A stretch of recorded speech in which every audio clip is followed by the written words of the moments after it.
Hi, this lesson is for advanced students. If you like the idea of this video, you can put a like. Okay, thanks. So first of all, I'd like to ask you one interesting question. What is advanced level? How do you understand it? So what is the difference, for example, between intermediate students and advanced students? So what's your idea? I know that lots of people think that, first of all, it's grammar. So grammar is in the first place. So some people say that the main difference between intermediate and advanced students is grammar. So do you agree with it or not? So what's your idea? Really, what's your opinion? Actually, that isn't right. You know, why? Because students who have an upper intermediate level, they know grammar almost perfectly. So grammar isn't in the first place. Grammar is very important, but it isn't in the first place. Okay, so if that's wrong or if that's not absolutely right, so what can be right? So the main difference between upper intermediate and advanced students is vocabulary.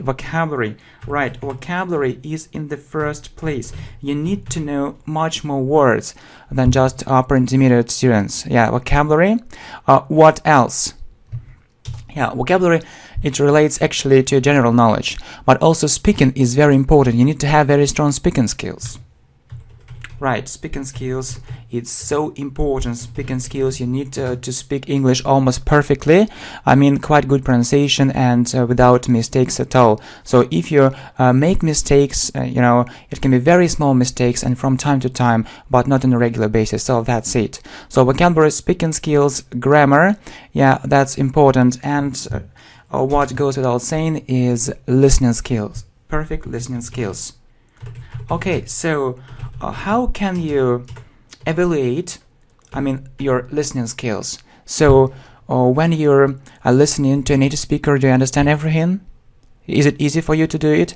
Okay, it's easy actually to check it. You can turn on the radio or switch on some program and just try to understand the speech of a native speaker. Do you understand almost everything perfectly or not?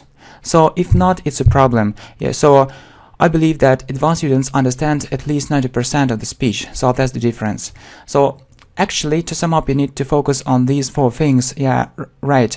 So what's in the first place is vocabulary, speaking skills. Yeah, it's in the second place, listening skills and grammar. All these things are also important. Okay, so by the way, let me give you an example. So yeah, just imagine that you have this sentence. For example, he is very sad. He is very sad. So if someone says like this, what level is it? I think it's about elementary level. Okay, let's work a bit and let's make this sentence sound more advanced. So let's say it, like an advanced student. Okay, so how can we change it? Okay, so you see there are four things we can do nothing about listening skills and speaking skills. Yeah, because we don't need to listen, we don't need to speak, so we just need to change our vocabulary and grammar. It's not just a bit, greatly. Okay, so what's wrong about vocabulary? Yeah, sad, you know, it's this word is quite simple. Absolutely, this word is quite simple.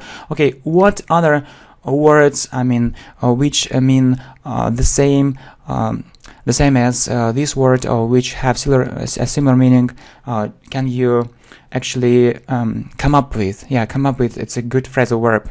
Come up with. Okay, so he is very sad, or you can also say he is very unhappy. Yeah, absolutely, he is very sad.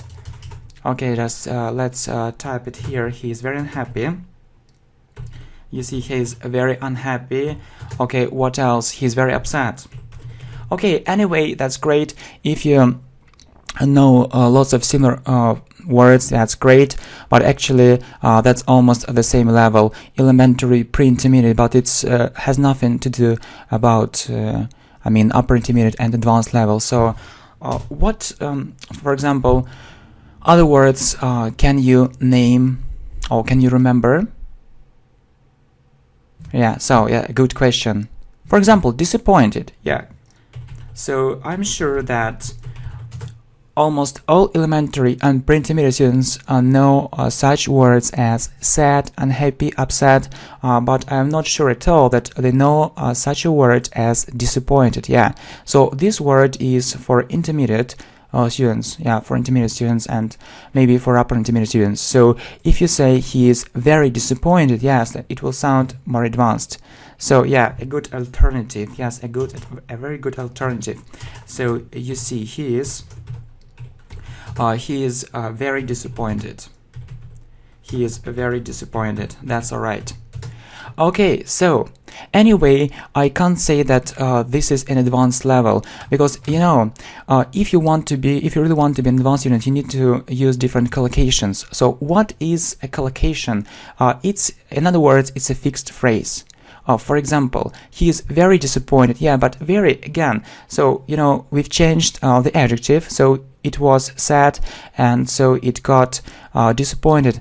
We need to think about other words. How can we replace these words? For example, very, yeah, but very again. So actually, that's the same problem. He is very disappointed. But why can't we say, for example, he is bitterly disappointed? He is bitterly disappointed.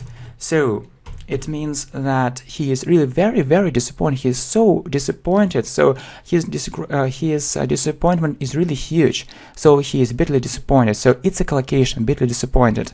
And actually, in our lessons, so as far as our lessons are concerned, we'll be learning different collocations for advanced students. Yeah, it's an important thing. So he is bitterly disappointed. So I think that actually that's nice. Anyway, advanced students often tend to use different linking words. For example, he is bitterly disappointed. So what is a linking word or a linking phrase? These are some words which are at the beginning of the sentence, or in the middle of the sentence, or at the end of the sentence.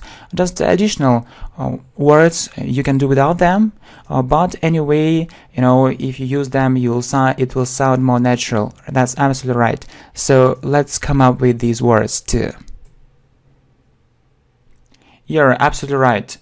For instance, we can add something like this, from my point of view. So it seems to me, yeah, it's quite a common phrase, it seems to me, but we can also use from my point of view. From my point of view. From my point of view. Absolutely right. From my point of view. Yeah, from my point of view.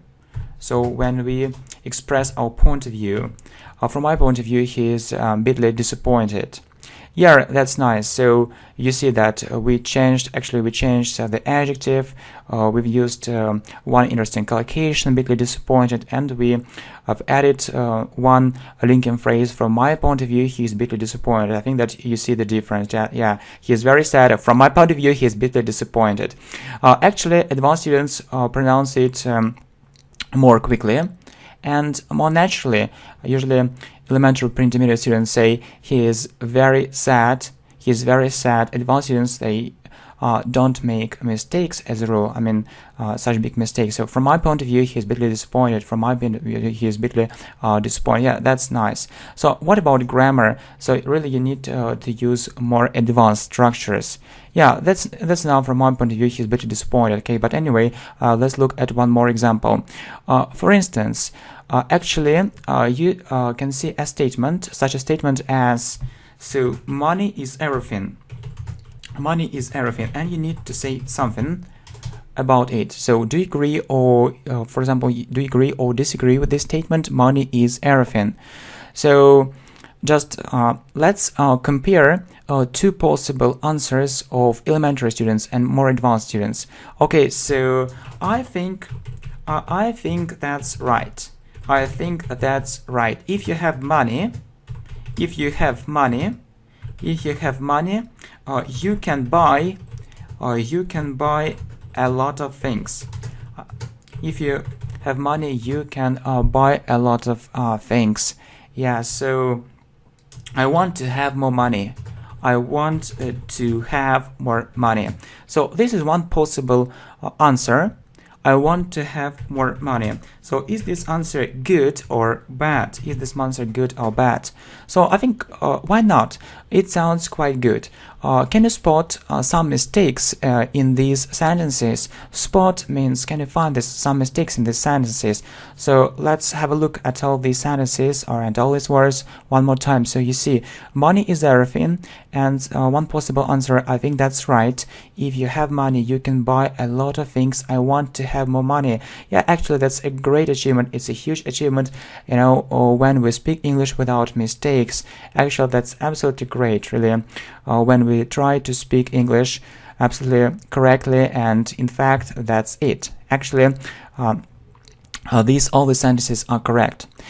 The idea is how to make it sound more advanced. Okay, I think that's right.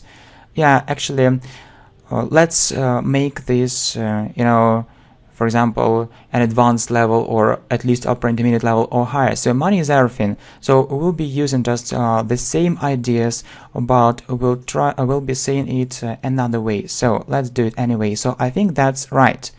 So for example, as far as I'm concerned, it's another phrase for as for me. You know, we often hear as for me, as for me, as for me, as for me, especially among Russian students. But okay, you can replace the sentence. And so I think that's quite a good idea if you start using this one. So as far as I'm concerned. So this phrase is more advanced. As far as I'm concerned, you see, as far as I'm concerned. So it's the same as I think, as far as I'm concerned, but you see actually the difference. Yeah, I think and as far as I'm concerned. Yeah, actually it's quite another level.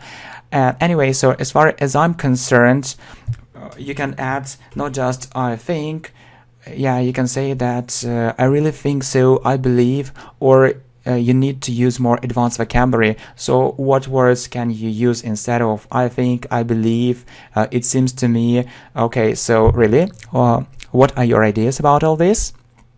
For instance, you can say I'm convinced.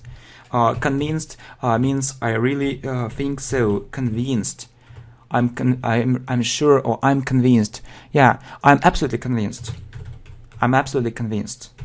It means that I'm absolutely sure, I'm absolutely convinced, but convinced, you know, these words actually sounds more stronger, so we put more emphasis on this idea. Okay, as far as I'm concerned, I'm absolutely convinced that, you know, yeah, we need to do some phrasal verbs, collocations, so that we can't do without money. It means that we can't live without money. We can't do without is a phrasal verb. So really, if you start using phrasal verbs in this speech, I'll be so happy for you. So you see, I'm absolutely convinced that we can't do without money. That we can't do without money. We can't do without money. Yeah. So then we can use, for instance, one more linking phrase. So, however. We can't do without money. However,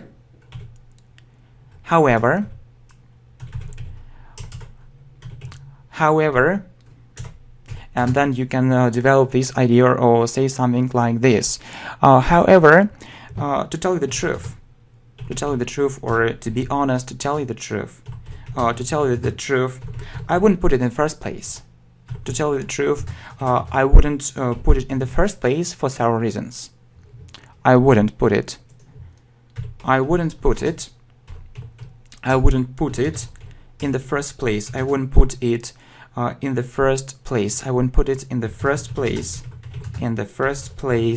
For several reasons.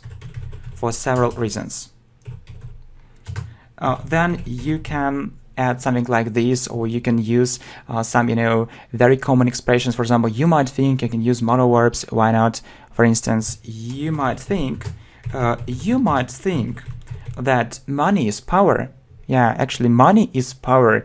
It's actually a lot. So yeah, we just, you know, we're using, you can buy a lot of things, but you might think that money is power. It's, I think, so interesting, such an amazing phrase. So really, you might think that money is power. You might think that money is power. You might think that money is power. And then actually you develop your ideas, develop. So you just need to use more vocabulary. And so I think if you ask my advice, you just need to enlarge your vocabulary, to widen your vocabulary. If your actually vocabulary gets stronger, wider, richer, larger, I think that you'll do a lot. So it's what you exactly need. Okay, it's just the first lesson, and in the next lessons we'll be covering more vocabulary, different phrases, collocations, and so different tips for speaking and something like that. So if you really like this video, you can support it, and we'll continue making more and more lessons in English. So if you really need it, it's up to you. Okay, by the way, let's repeat everything. Okay, so general revision. Money is everything. I think that's right. If you have money, you can buy a lot of things. I want to have more money. Yeah, just the first way and the second way. That's the second alternative, the second option. So whatever. As far as I'm concerned, I'm absolutely convinced that we can't do without money. However, to tell the truth, I wouldn't put it in the first place for some reasons. You might think that money is power. By the way, or something like this, and you continue, and really you can continue this idea and write something about this in the comments, so it would be interesting for all of us, I'm quite sure. Okay, I think that we don't need any kind of repetition, revision, just we need actually to freak through all this information one more time in order to make sure that everything is correct, and just that's it, because really I don't like to make mistakes, yeah, but actually I try to avoid making mistakes. Anyway, just I need to pay more attention to misprints, if any. Okay, so vocabulary, speaking skills, listening skills, and grammar, a very important thing. So focus on these things, please. So vocabulary is in the first place. I'm really absolutely sure that's it. Okay, he is very sad and happy, upset, disappointed. It's mostly for elementary students, pre-intermediate. So if you want to make it more advanced, you can say, for instance, from my point of view, he is bitterly disappointed. Yeah, actually bitterly disappointed is a very common collocation.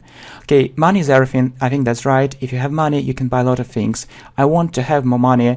Yeah, so the first actually variant and the second variant, as far as I'm concerned, I'm absolutely convinced that we can't do without money. However, to tell you the truth, I won't put in the first place for several reasons. You might think that money is power, and so on. Yeah, okay, I wish you good luck, and see you soon in the next videos. Bye bye, my friends. Hi, how's life? I think everything's okay, and really let's continue learning English together. I think that we'll have a great time together, and this lesson is mostly suitable for advanced students.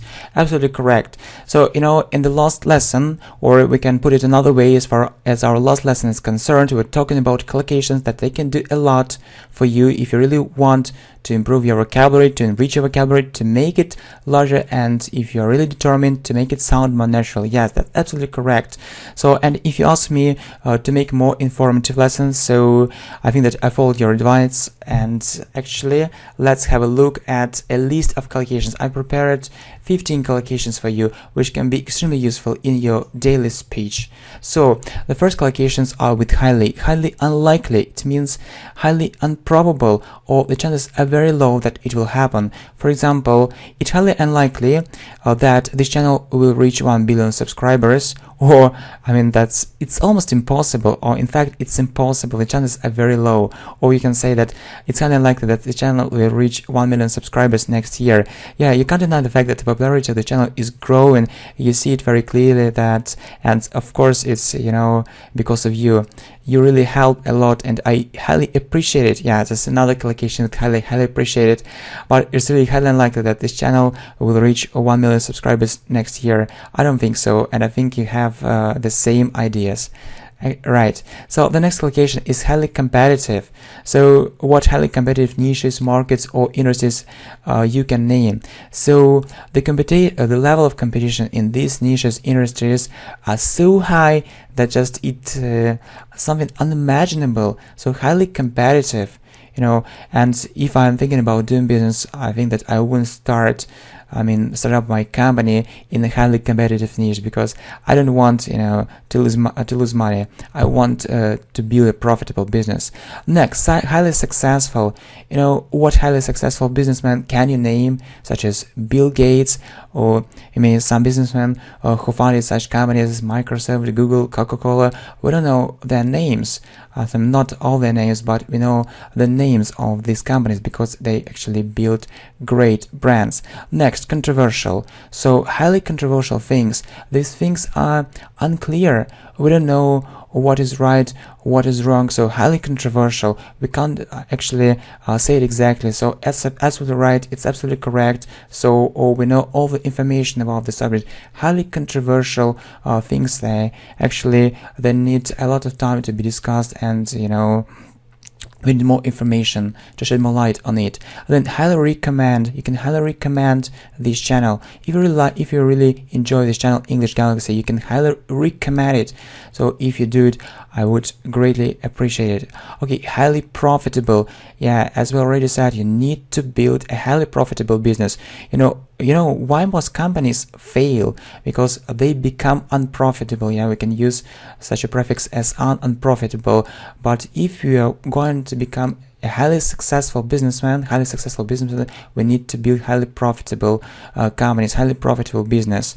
And surely, it goes without saying, we need to use highly methods of achieving it, highly effective methods. Yeah, to be more exact, highly effective methods, which can have a very good effect on our business, highly effective ways.